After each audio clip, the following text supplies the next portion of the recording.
մենք շարք ենք սկսում, որը բավականին երկար կտևի, ես չգիտեմ ինչքան, բայց Տեր Հիսուսը, որ հաշվում եմ ինչքան հարցեր է տվել Աստվածաշնչում, ինչքան հարցեր է տվել կտակարաններում եւ նաեւ մեկ հարց կա գործ կառաքելոցում, հասկանում եմ, որ բավականին երկար ենք լինելու այս թեմայի մեջ, բայց ինքը կարճ թեմաներ են, այս շարքը կոչվում է «Ինչ կպատասխանեիր»։ Ինչ կպատասխանեիր, բնականաբար Տեր Հիսուսի տված հարցերին եւ ամեն անգամ կարճ 10 րոպե, գուցե 15 րոպե այդ ընթացքում կփորձենք մեկ հարցի անդրադառնալ։ Այսօրվա հարցը գրված է Մատթեոս ավետարան 5-րդ գլուխ 13-րդ խոսքում Տեր Հիսուսը ասում է. «Դուք եք երկրի աղը, եթե աղն իր համը կորցնի, ինչով կհամեմվի»։ Կամ մյուս թարգմանության մեջ ինչով պիտի աղվի, այսինքն հարցի իմաստը հետևյալն է. դուք, որ ինձ հավատացել եք, դուք, որ իմ աշակերտներն եք, դուք նպատակ ունեք, դուք հենց այնպես չեք։ Ես միշտ մտածել եմ եւ կարծում եմ այս թեմայով խոսել եմ, դուք եք երևի սրա շուրջ մտածել կամ զրուցել ենք այս թեմաներով։ Ինչու է հավատացյալը, երբ որ հավատում է, ապաշխարում է, երկնային կյանքը Պողոս առաքյալը ներկայացնում էր, որ շատ ավելի լավն է, քան այս երկրայինը։ Ինչու միանգամից չենք գնում երկինք։ Ինչու ապաշխարելուց հետո մարդը միանգամից չի գնում երկինք։ Այդպես ինչ որ բաներ չէր լինի, որովհետև Տեր Հիսուսը չի գործում այս երկրի վրա, այսպես չգիտեմ, հրեշտակների միջոցով կամ երկնքից հնչող ձայնով, ինքը գործում է իր եկեղեցու միջոցով։ Ինքը գործում է, ով է ինձ վկայել, ով է քեզ վկայել։ Իհարկե լինում են գերբնական վկայություններ, բայց դրանք շատ քիչ են համեմատած այն վկայությունների հետ, որ Տերը իր մարմնի եկեղեցու միջոցով անում։ Դուք եք երկրի աղը։ Հիմա եթե դու Քրիստոսին հավատացել ես, եթե դու ասում ես ես քրիստոնյա եմ, եթե դու որոշում ես կայացրել այս կյանքը ապրելու Քրիստոսի աշակերտի կյանքով, քեզ է եւ ինձ է ուղղված այս հարցը։ Մենք պիտի որոշենք, ինչ կպատասխանենք։ Եթե աղը անհամանա, համը կորցնի, ինչով կհամեմվի։ Մենք դրված ենք, երբ որ ասես դուք եք երկրի աղը, մենք դրված ենք այս երկրի մեջ մեր շրջապատում կամ ամեն մեկը իր շրջապատում, իր երկրի մեջ, գուցե մեզ ուրիշ տեղերից կդիտեն, կամ այստեղ ներկաների մեջ մարդիկ կան, որ արտասահմանից են եկել, դու դրված ես քո միջավայրում որպես աղ։ Կերել եք, մենք մի անգամ ռեստորանում ենք, երբ որ բերեցին ուտեստը շատ անալի էր եւ ես մի անգամից Հայաստանում ասացի այսպեսի բան չեմ տեսել, ասում եմ մեր մոտ շատ արտասահմանցիներ են գալիս, հիմնականում հաճախորդների 90% արտասահմանցիներ են եւ իրենք խնդրում են, որ աղ չգցենք, որ իրենք գցեն ինչքան որ պետք է, բայց մեր համար մենք սովոր չենք, մեզ համար շատ տարօրինակ էր Հայաստանում ինչ որ միտեղ նստել ճաշելու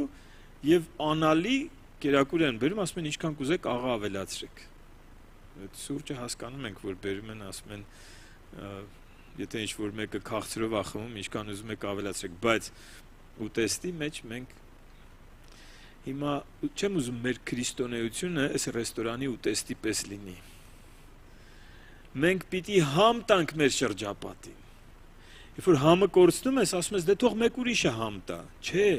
դու պիտի պատասխանես այս հարցին։ Ես պիտի պատասխանեմ այս հարցին։ Կողոսացիս 4 գլուխ 5-6 խոսքերը։ Կողոսացիս 4 գլուխ 5 եւ 6 խոսքերը։ Նայեք ուշադիր, որտեղ մենք պիտի համ տանք։ Ոչ քրիստոնյաների հետ, մյուս թարգմանության մեջ գրված է դրսինների հետ, այսինքն եկեղեցում չլինողների հետ, իմաստությամբ վարվեք, առիթն օգտագործելով կամ այնտեղ թարգմանության մեջ ժամանակը ծախու առնելով, այսինքն գնահատելով ընձեռված հնարավորությունը։ Ձեր խոսքը 6-րդ խոսքն ասում, ձեր խոսքը միշտ թող շնորհով, ինչպես աղով համեմված լինի, որպեսզի գիտենաք, թե ինչպես է արժան ձեզնից յուրաքանչյուրին պատասխանել։ Ձեր վարմունքը, ձեր խոսքը, ձեր վերաբերմունքը, ձեր վարքագիծը խոսում է նրա մասին աղը համ ունի, թե չունի։ Մենք դրված ենք, որ համ տանք։ Որտեղ ես աշխատում, ինչ միջավայրում ես։ Գիտեք, քրիստոնյայի աղը մի հատված նախորդ բաժնի մեջ կարդացի, եթե հիշում եք, խոսքը սենց էր, աստվածապաշտության կերպարանքն ունեն, բայց զորությունը ուրացած են, այսպիսիներից հեռու մնա։ Պողոս առաքյալի խորհուրդներ Տիմոթեոսին։ Եթե մենք կերպարանք ունենք քրիստոնյայի, բայց մեր վերաբերմունքը ու մեր խոսքը, գիտեք, խոսքը կարա լինի քաղցր, խոսքը կարա լինի դառը, խոսքը կարա լինի բժշկող, խոսքը կարա լինի ծակող։ Ինչպիսին է քո խոսքը, այստեղ գրված է թող միշտ շնորհքով, ինչպես աղով համեմված լինի։ Ում հետ, դրսինների հետ, ոչ հավատացյալ մարդկանց հետ։ Եվ գիտեք, երբ է երևում դա։ Երևում է, երբ որ դու ճգնաժամի մեջ ես, երբ որ բոլորը քեզ լավ են վերաբերվում, դու բոլորի հետ քաղցր ես։ Իսկ երբ որ ինչ որ մեկը քեզ վատ է խոսում, քո հանդեպ, քո հասցեին, ինչպիսին ես դու։ Երբ որ ինչ որ մեկը քո հայերեն լավ ասացվածքներ կան, ասում է աչքիդ վերևը ունք կա, կամ քո հավին քշա է ասում, ինչ է լինում քեզ հետ։ Որ ինչ որ մեկը քեզ ուզում է խափի, որ ինչ որ մեկը քեզ ուզում է վիրավորի ու հունից հանի, քո խոսքը արդյոք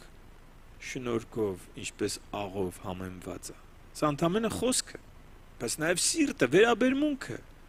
Տեր Հիսուսն իրեն խաչողների համար աղոթք էր անում, Ստեփանոսն իրեն քարկոծողների համար աղոթք էր անում, ասում էր, չեն հասկանում։ Շատ բաներ կա, որ մարդիկ մեր հանդեպ անում են ու չեն հասկանում։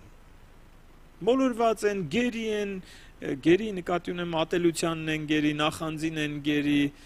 չգիտեմ, սուտ բամբասանքներին են գերի, քո հանդեպ վատ են տրամադրված, շատերը քեզ չեն էլ ճանաչում, բայց քեզ չեն սիրում։ Իսկ դու, որ լուսավորված ես, որ գերի չես, ինչպիսին է քո վերաբերմունքը այս մարդկանց հանդեպ։ Երբ է աղը կորցնում իր համը, երբ որ մենք ունենք աստվածապաշտության կերպարանք, բայց ոչ զորություն։ Զորությունը Քրիստոսի հոգին, եթե մեր մեջ է բնակված, ինքը մեզ հուշելու է։ Ասելու է, այս մարդը, որ քեզ վատ է վերաբերվում, այս մարդը, որ քեզանից բամբասում է, այս մարդը, որ քեզ ատելով ատում է, որ տեսնում է դու փողոցով գալիս ես, իբրև թե չի տեսել, անցնում է փողոցի այն մյուս կողմով է գնում, որ քեզ բարև չտա, իմ սիրելի զավակն է, ուղղակի ինքը դեռ խավարի մեջ է։ Երբ որ դու իր ատելությանը ատելությամբ պատասխանես, դու հեռացնում ես իր ապաշխարությունը։ Ես քեզ դրել եմ որպես աղ, որ դու համ տաս։ Անհամա, ես գիտեմ անհամա։ Մեկ մեր աղոթքների մեջ մենք Աստծուն ուզում ենք հիշեցնենք, թե ինչ դժվար է այս մարդկանց հետ։ Ինքը գիտի։ Եվ ինքը մեզ դրել է որպես աղ։ Իսկ եթե այդ աղը համը կորցնի, ինչով պիտի համեմվի այս անհամ աշխարհը։ Ես եւ դու պիտի պատասխանենք այս հարցին։ Իհարկե, սա այն հարցերից չի, որ շատ պիտի մտածենք, որ պատասխանը գտնենք։ Կան հռետորական հարցեր։ Պատասխանը պարզ է ու ակնհայտ։ Ինչ է լինում, երբ որ աղը իր համը կորցնում է, Տերը չի էլ սպասում պատասխանի, իր խոսքի մեջ Տերը ասում է 13 Մատթեոս 5:13-ում ասում է այլևս ոչինչի պիտանի չի լինի, այլ դուրս կթափվի ու մարդկանց կողմից ոտնակող կլինի։ Մարդկանց կողմից ոտնակող կլինի, այսինքն, եթե դու քրիստոնյա ես, եթե դու հավատացյալ ես, եթե դու Քրիստոսի աշակերտն ես, անուն ես հանել, որ եկեղեցի ես գալիս։ Ապրի այդ կյանքով, թե չգիտես ինչ է լինելու։ Այն հարգանքը, որ ոչ քրիստոնյա ժամանակ ուներ, դա էլ չես ունենալու։ Այս աշխարհի մարդիկ գիտեն սկզբունքայիններին հարգել։ Կարող է քո սկզբունքների հետ համաձայն չլինեն, բայց իրենք գիտեն սկզբունքայիններին հարգել եւ գիտեն անարգել սկզբունք չունեցող մարդկանց։ Մեր վայք եղբոր տանն ենք, իմ բանակային ընկերոջը հանդիպեցի, իր տան վրա գործեր անում, այն ժամանակ նոր էր կառուցում, թե կառուցել էր երեսպատման աշխատանքներն էր, եւ տեսանք, հիշեցինք, ես ավակ էի եղել իրեն, այդպես շատ լավ հիշողություններ էր, ու զրույցը գնաց ավետարանչության կողմ, ինքը ասեց, սպասեք, ձեզ մի բան պատմեմ, ու պատմեց մի անսկզբունքային սկզբունքներ չունեցող հավատացյալի մասին, որի հետ միասին գործ էին արել։ Եվ ինքը այնպես էր հիասթափվել, ասում էր, դե սկզբում հարգում էի, բայց հետո որ կարեցա իրան համոզեի որոշակի բաներ անել, որը ինքը երբեք չպիտի աներ, ասում այդպես արդեն իրան հեչ հարգանքի նշույլ էլ չկար իր հանդեպ։ Ու այնպես էր խոսում, ու ես իմացա, որ ինքը շատ վատ տպավորություն է թողել, ստացել աղը համը կորցրած աղից, այսպես ասեմ։ Ու ասեցի, Տեր Աստված, մենք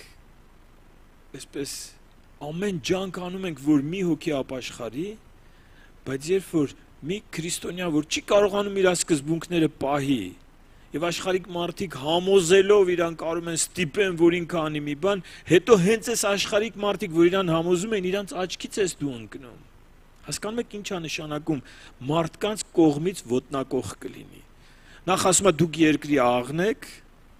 հետո ասում է եթե համը կորցնեք, այդ մարդկանց, որ դրել էի, որ իրանց համ տայք, իրանց կողմից ոտնակող եք լինելու։ Հիմա պիտի պատասխանենք այս հարցին։ Ինչով կհամեմվի այս աշխարհը, եթե մենք մեր համը կորցնենք։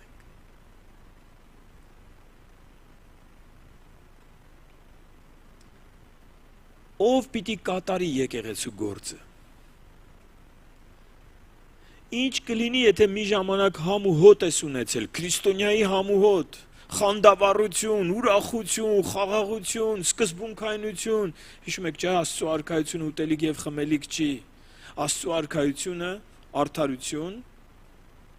քեզ նայողը տեսնում է արդարության կյանք, քեզ նայողը տեսնում է խաղաղություն ներսում, քեզ նայողը տեսնում է ներսի ուրախություն, որը շրջապատի իրավիճակների հետ կապ չունի, կախված չի դրանցից, այլ քո խաղաղության աղբյուրը, քո ուրախության աղբյուրը եւ քո արդարության աղբյուրը Տերը ինքն է։ Գրված այս ամենը Սուրբ Հոգով է։ Տեսնում եմ դու համ ու հոտ ունես։ Հետո էլ տեսնում ասում եմ, բայց դու հավատացյալ ես։ Ինչ ես ասելու։ Մենք պիտի շատ ուշադիր լինենք, եւ այս հարցը պատահական հարց չի, եւ ես շատ ուրախ եմ, որ այս շարքը սկսվում է այս հարցով։ Սա հիմք է մեզ համար։ Շատերը այն ժամանակներում գալիս էին ուզում էին Տեր Հիսուսի աշակերտը դառնային։ Տերը ասում էր մի հատ հաշվարկ արեք։ Այդպես ոգևորված մի եկեք, քարոզը լսել եք, հավանել եք, ուզում եմ։ Դուք գիտեք ինչ է նշանակում իմ աշակերտ լինելը։ Ճանապարհը նեղ է, դժվարին։ Շատերն են կանգնում, բայց քչերն են հասնում։ Դուք գիտեք ինչ գին է պահանջվում։ Չէր ասում մի դարձեք իմ աշակերտները, ասում էր, բայց իմացեք ինչ գին պիտի վճարեք իմ աշակերտ լինելու համար։ Եվ գին կա վճարելու սիրելիներ։ Եվ դա բավականին բարձր գին է, բայց Տերը ասում է չվախենաս, ես քեզ հետ եմ։ Իր աշակերտներին ասեց. ես ձեզ հետ եմ ամեն օր մինչև աշխարհի վերջը։ Ինձ է տրված ամեն իշխանություն երկնքում եւ երկրի վրա։ Չվախենաք։ Ես ձեզ հետ եմ։ Այսինքն դժվար է, բայց օգնողը մեզ հետ է։ Իսկ մյուս կողմը հեշտ է, բայց այդ հեշտը տանում է դեպի կորուստ։ Որոշել ես, որ այս խոսքերը քեզ պիտի վերաբերվեն, դու ես երկրի աղը։ Որոշել ես, որ նրա աշակերտն ես լինելու։ Ուրեմն պիտի կարողանանք նաև պատասխանենք այս հարցին։ Ինչ կլինի, եթե աղը իր համը կորցնի, ինչով կհամեմվի։ Տեր, օգնիր մեզ, որ մենք այս աղը երբեք իր համը չկորցնի, թե լավ ժամանակներում, թե վատ ժամանակներում, Գիտեք, Հոբը շատ վատ ժամանակներով անցավ, բայց իր վատ ժամանակների հավատարմությունը աղի պես համատվել, ոչ միայն իր ժամանակների մարդկանց, այլ հազարամյակների ընթացքում բոլոր այն մարդկանց, ովքեր կարդացել են այս պատմությունը, համատվել։ Դավիթը շատ սխալներ արեց, բայց իր ապաշխարությունը համատվել, իր երկրպագությունը, իր վերականգնումը, իր Տիրոջ հետ այդ մեղքի պատնեշի քանդվելը եւ Տիրոջ հետ հարաբերության վերականգնումը օրինակ է եղել։ Եվ շատ ուրիշ հերոսներ, Մովսեսը, Աբրահամը, Իսահակը, Հակոբը, Նոր Կտակարանի աշակերտները, Պողոս առաքյալը, իր աշակերտները, իր աշակերտների աշակերտները եւ բոլոր նրանց անունները, որ Սուրբ գրքում չկան, բայց եկեղեցու պատմության էջերում կան, համ են տվել այս անհամ աշխարհին։ Եվ հիմա էստաֆետը փոխանցվել է մեզ եւ մեր հերթն է։ Գուցե ոչ այդքան հնչեղ անուններով, բայց ամեն մեկս մեր շրջապատում, եթե մենք համ տվող լինենք, Քրիստոսի գործը կշարունակվի այս երկրի վրա։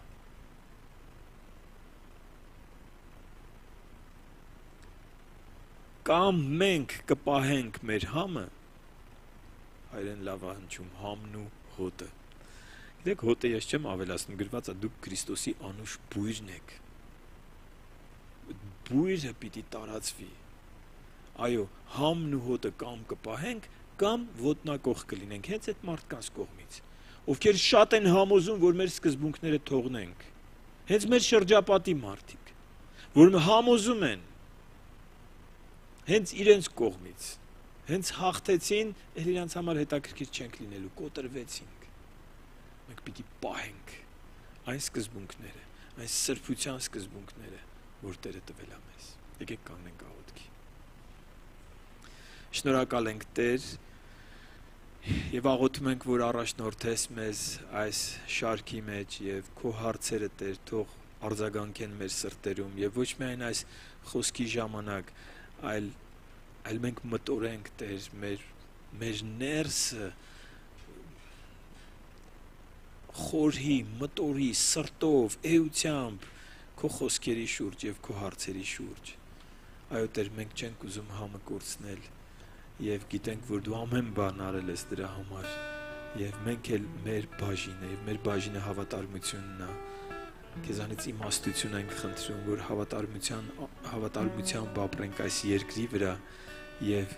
բարի վկայությունը մեր շրջապատում վկայողներ լինենք, աղ եւ լույս լինենք։ Օգնիր մեզ, քո հոգով զորացրու եւ իմաստություն տուր։ Հիսուս Քրիստոսի անունով ենք